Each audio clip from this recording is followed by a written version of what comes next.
12 akan memaparkan hasil diskusi kami mengenai laporan arus kas. Sebelumnya saya akan memperkenalkan anggota kelompok 12 terdiri atas Rizky Diva Ningtyasari dengan NIM 12406193070. Selanjutnya ada Sawitri Ida Curyati dengan NIM 12406193071. Yang terakhir ada saya Maharani Kartika Triasiwi dengan NIM 12406193072.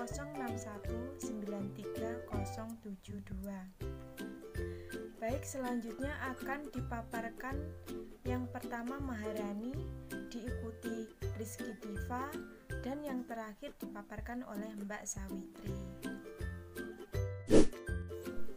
Definisi arus kas atau dalam bahasa Inggris dikenal dengan nama cash flow, yaitu kenaikan atau penurunan jumlah uang yang dimiliki oleh bisnis, institusi, atau individu. Di bidang keuangan, istilah ini digunakan untuk menggambarkan jumlah uang tunai atau mata uang yang dihasilkan atau dikonsumsi dalam periode waktu tertentu. Selanjutnya membahas tentang sumber dan penggunaan kas. Di sini dibagi menjadi 3 golongan. Yang pertama ada aktivitas operasi, yang kedua ada aktivitas investasi, yang ketiga ada aktivitas pendanaan. Di dalam sumber kas, di sini ada fungsinya masing-masing. Fungsi aktivitas operasi yaitu pengumpulan pendapatan penjualan, fungsi aktivitas investasi, penjualan aset jangka panjang, dan fungsi aktivitas pendanaan sebagai penerbitan utang atau saham jangka panjang. Sedangkan di dalam penggunaan kas, di sini aktivitas operasi sebagai pembayaran beban operasi, aktivitas investasi sebagai pembelian aset jangka panjang, dan aktivitas pendanaan sebagai pelunasan utang jangka panjang, pembelian saham, dan dividen. Menyiapkan laporan metode tidak langsung. 5 langkah dasar yang diikuti dalam menyiapkan laporan arus kas antara lain: yang pertama, menghitung perubahan kas untuk periode berjalan. Yang kedua, menghitung arus kas dari aktivitas operasi. Yang ketiga, mengidentifikasi arus kas dari aktivitas investasi.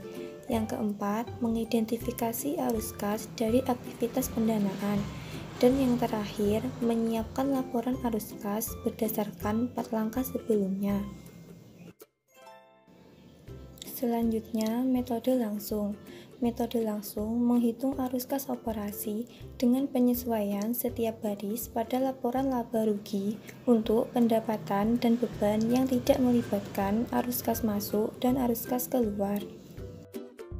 Pendekatan kertas kerja pada laporan arus kas. Transaksi selalu meningkatkan jumlah dan kompleksitas sehingga kertas kerja pun menjadi alat bantu yang bermanfaat dan hampir selalu diperlukan dalam penyusunan laporan arus kas. Pendekatan ini meminimalkan kesalahan dan memungkinkan pertimbangan dengan cermat dari semua rincian yang mendasari analisis arus kas. Kertas kerja menawarkan efisiensi bagi pengguna, cara yang masuk akal untuk mengatur data yang diperlukan dalam menyusun laporan arus kas. Sebagai ilustrasi, mengacu pada laporan posisi keuangan komparatif Watermark Company, bisa dilihat tabel di bawah ini. Setelah semua perubahan dihitung, laporan arus kas dapat disiapkan dengan menggunakan separuh dari kertas kerja bagian bawah ini.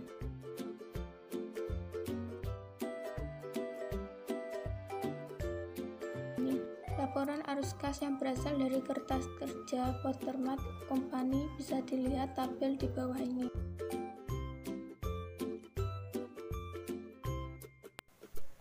Baik, terima kasih atas perhatiannya untuk teman-teman. Kurang lebihnya mohon maaf. Demikian akhir presentasi dari kami kelompok 12. Semoga bisa bermanfaat untuk kita semua. Wabillahi taufiq wal hidayah. Wassalamualaikum warahmatullahi wabarakatuh.